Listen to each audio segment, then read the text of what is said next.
محمد عمر حبیب بھائی نے فیصل آباد سے سوال کیا۔ السلام علیکم ورحمۃ اللہ وبرکاتہ۔ وعلیکم السلام ورحمۃ اللہ وبرکاتہ۔ حضرت مفتی صاحب، مساجد میں سامنے قبلے کی جانب دیوار پر آج کل تسبیح، تراویح یا دیگر آیات اور دعائیں لگائی جاتی ہیں، کیا یہ لگانا درست ہے؟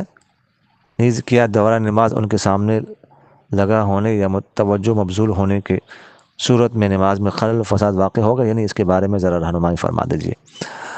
دیکھیے، چونکہ رمضان کا مہینہ چل رہا ہے، اس لیے جو ترویہ کے بعد جو دعا پڑھی جاتی ہے وہ لگانے میں کوئی حرج نہیں ہے کہ یاد ہو جائے اس کو دیکھ کر پڑھے۔